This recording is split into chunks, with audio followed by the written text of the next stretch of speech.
Hello everyone, my name is Kasia Kata, and you are on this YouTube channel where I'm talking about farm, writing, and of course a little bit about Google because I work here. Today my guest is Tushar, an amazing colleague, and maybe if you watched previous videos, I'm always saying that I'm inviting people who are very inspirational for me, and I want to share this inspiration with you as well. Tushar is from India. We are colleagues in the team, and Tushar is an amazing colleague, both from the emotional side, very supportive, protective, and helping in very different dimensions, but as well, really great professional, expert. And I'm admiring the quality of the work Tushar is working, always inspiring me to do the best what I can do at my work. This is true. Tushar, today we would be talking mostly about Google and your career, how you get into Google, how it is working at Google. Many people are asking me those questions, and I thought you would be the best person to answer them. Before we jump to that, couple of words introduction from you, Tushar. Perfect. Okay, great. Hey everyone, I'm Tushar. I've been colleague of Kasha's for 6 years now, six and a Yes. half at least.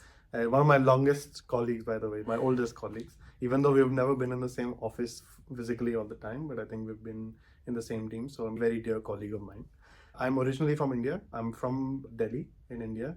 I joined Google now over 10 years ago. So I finished my decade very recently.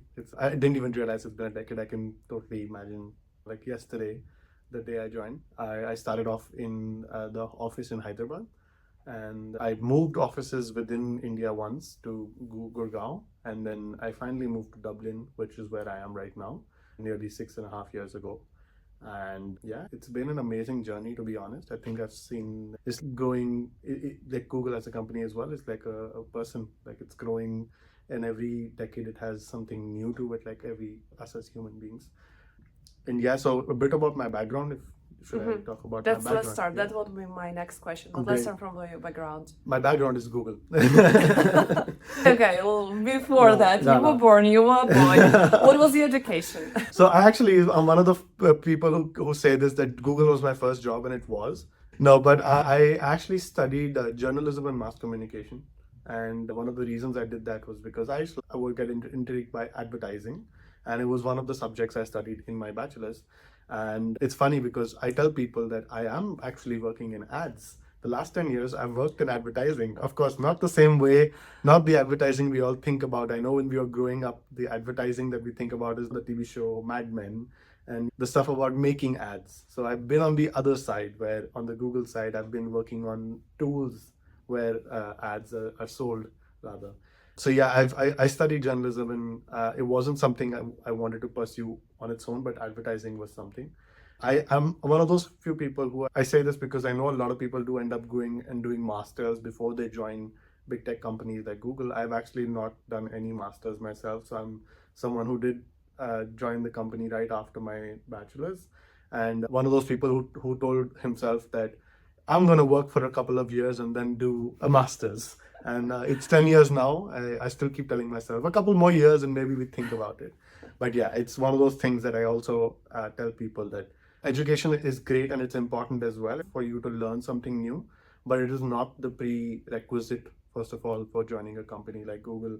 What you bring to the table, what is your area of expertise, and what all things you can grow. Like a lot of the things I know today, the work that I do, the work that we've been doing in the same team, are things I learned over my time here. It's not something I was taught in my school or college, right? So it is very important to have that great educational background, of course, but also keep continuing to learn new things and grow and evolve over time. So then, how Google appeared on your journey? Actually, it was one of my friends who joined Google a year before I did, and he was doing customer support for AdWords, and he told me about his job. And it does not always, customer support is not the first thing you want to do, but it did excite me to join a company like Google to learn more about it. So at that time, I think what I made sure was that I did not keep a closed mind. He was someone who had referred me to Google, and I knew exactly what the job I was going to be doing, but I kept an open mind that I could be doing this, but on the way I learn a lot. And I think I tell people even today that I'm so glad I did that job. And I think you did as well, similar Yes. job Yes. when you started off. And I think I absolutely don't regret anything because I learned how, of course, the product I understood very deeply. I understood the workings of the company, but more than anything else, I learned how to deal with customers directly. I learned how to deal with the difficult situations. I learned how to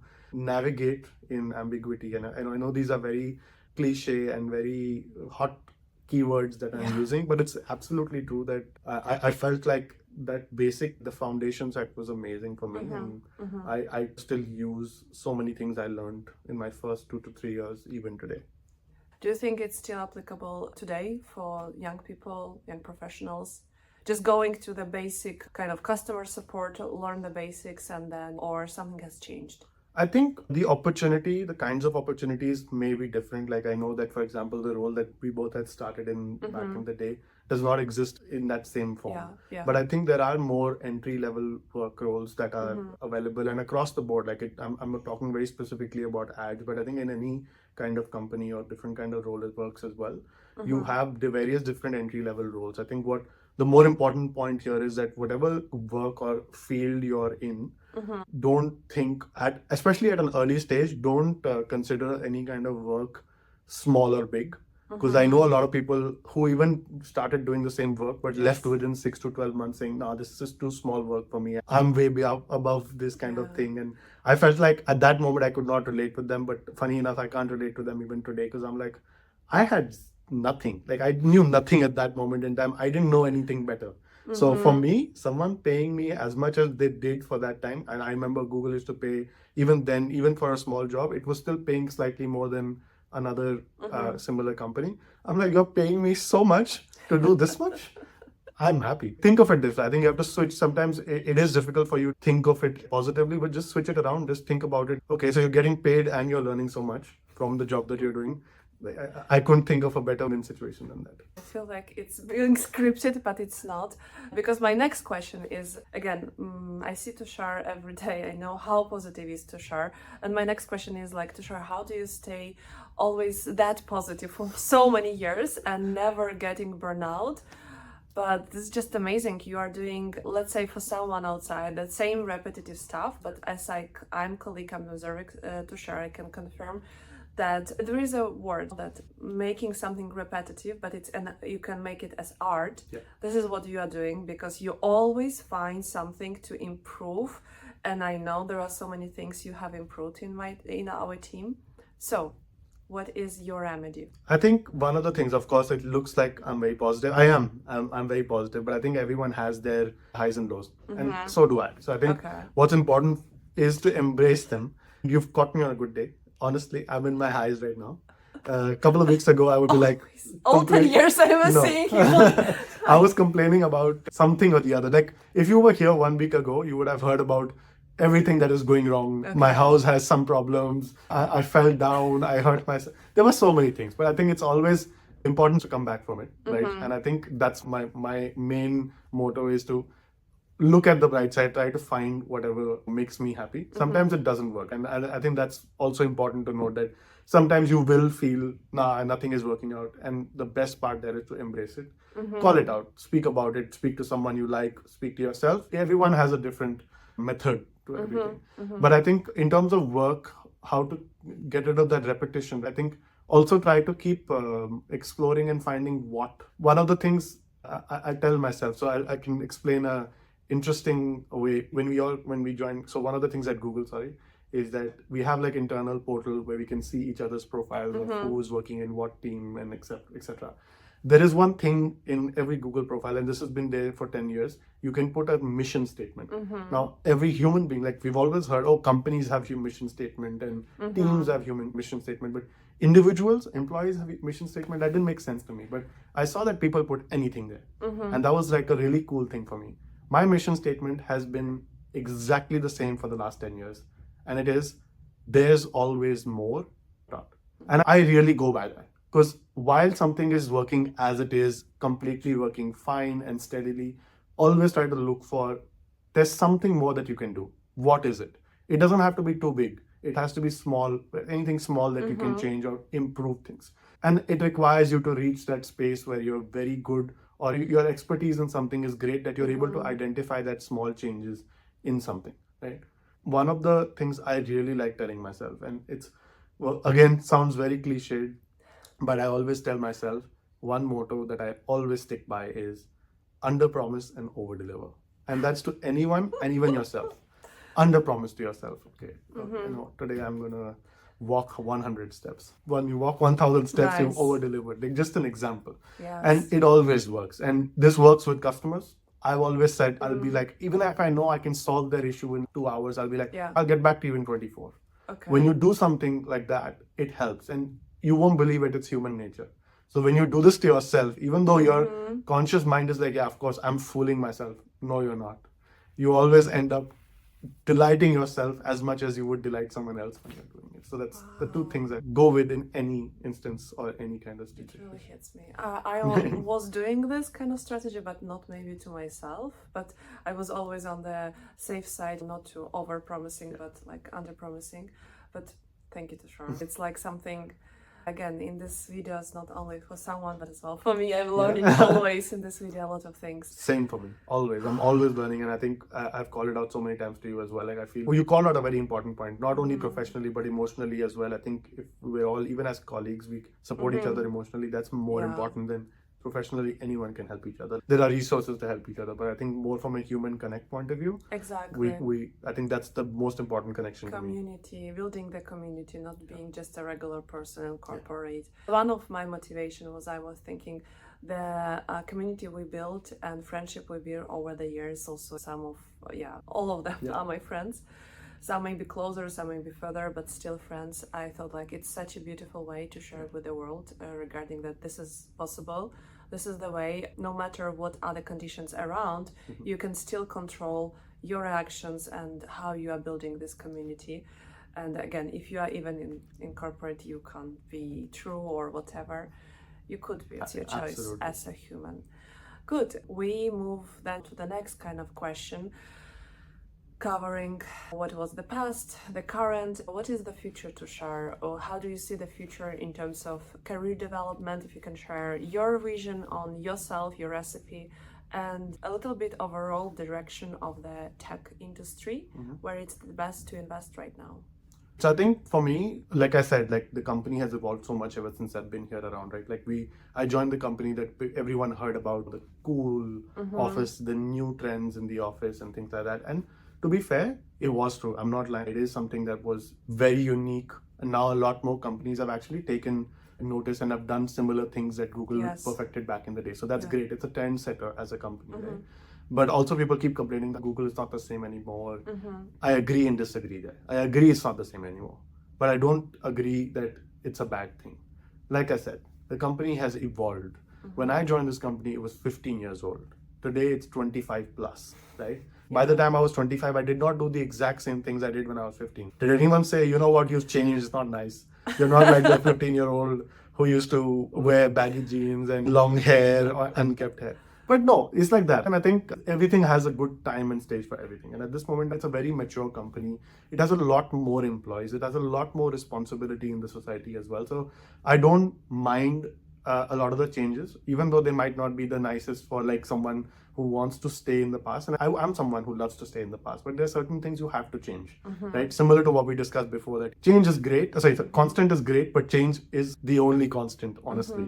Because as you evolve, you need to make certain changes. And I think that's where, for me personally, I think from where I started off, I think I've learned so many different skills over the years. For me, I'm someone who still continues to yearn being in the company, at least for the foreseeable future. But I would want to learn more in terms of a diversity of my knowledge. Like right now, even though I know I studied ads, I would love to know more things that Google does. Maybe work in a team that works on a different product.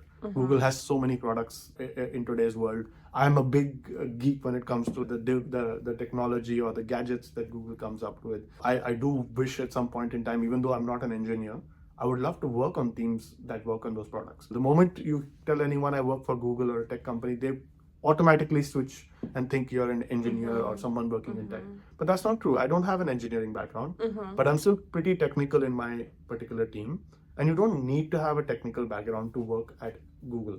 There are teams that require every product that requires technical and non-technical skills. So if your forte is towards the latter, you can still find roles. You just have to be a little more looking for what is more ideal for you and build your skills towards that. And as a company or as the tech industry, we all know the trend right now, of course, is around artificial intelligence, AI. Google has been working on AI for the longest time, since I can remember. I think it's just a lot more popular nowadays because it's happening all across the board. And I think it's a great input. It's about how we implement it and how actually everyone incorporates it. Like today, we keep getting trained on certain things on how does my role become better by using artificial intelligence, right? And the biggest way to do that, anyone who is interested in this area, is to challenge what are the things that humans require that help from AI and what are the things you still need. I think that thought of, oh, you know what, AI is going to take over our jobs, it sounds scary. But actually, to think about it, if AI takes over the part of the job that you don't like, is there anything better than that? Right? Take away the boring part of your job and make only the interesting things remaining that you can work on. So I think that if you switch it around, like you said, I try to switch out into the positive side of things. If you switch it around a little bit and say that if I can utilize AI to make my life easier, that's how I think that's where the tech industry should be headed. It is headed, but I think that's how we should all think of and embrace this change as well. Take a book and read the history, industrial revolution happening across the world. In the beginning of this industrial revolution, people were coming and destroying the machines which were replacing 100 people, right? They were like really destroying because there would be no jobs for them. But you know, now everyone is happy that we are not working on the, I'm talking about agriculture, of course, that we are not manually, you know, going and making the grain into the floor or whatever, but we have machines for that, not any more manual work or animal work. But there are new jobs created after this industrial revolution, so that's the whole wheel. That's the same, and don't panic. I think we'll all be fine. Tushar, I think a couple other, like wrapping up this, I really want to ask you questions how it has been for you to move from India to Ireland. How do you feel here as Indian people living so long? Maybe someone is like considering, afraid to make these big steps. How it is now being. Tell about Tushar 10 years ago and tell about this one, Tushar, since 2024. I'd never been to Ireland before I moved here. So you can imagine that was it was daunting for sure. But I was always very hopeful, it'll be nice. And trust me, it was better than I'd expected when I came here. One of the things I can't not begin with this point. One of the things I love about this country are the people. And I think if that is sorted, everything else gets sorted. The first thing you'll hear from people, of course, is that the weather is terrible. I won't lie, it's not the best. But it's something very small that you get used to very easily. And sometimes you won't even realize that you become so used to the weather. And then you start looking at the positives. Right? I don't feel that away from home, particularly because I come from India. Our community is usually very big, and Ireland also has a big community. So if I'm walking on the street, I never feel like I'm in a foreign country. I see so many people from similar backgrounds or from my country, or I hear languages that I'm familiar with. No, but even then, I think as a country, it's a very welcoming country. One of the things I love about working in Google in Ireland, as well as living in Ireland, is that it's literally I think the right expression is the melting pot. Right? Yes. The people from everywhere, and I thought I knew about the world. I was always very intrigued about the world and the culture and everything, and I thought I knew a lot before I moved here. I did not. I did not at all. And I know so much more here, and I absolutely love it. I think we spoke about this, that you're standing in an elevator and you hear so many different languages. I just absolutely love it. And sometimes nowadays, I show off that knowledge. When my parents are visiting me and I'm walking around and I'm like, by the way, that guy was speaking in Italian. That guy was speaking in this person. And like, it's an amazing thing. You're living in a country that has such a diverse culture. It has its own diverse culture, but it has a culture of several different countries put together. There are so many different cultures, but like for me to learn about the world, this was a great experience for me as well. So I would highly recommend If anyone wants to visit, I mean, before anything else, I would have still loved being here, and yeah, it's just amazing. Thank you for sharing, and I knew that you would be the perfect person for this video to have this positive words of encouragement and belief, and this is what we need the most in this time specifically. So really thank you for that, and thank you for this attitude. I just will say may it last with you forever and grow and spread to other people.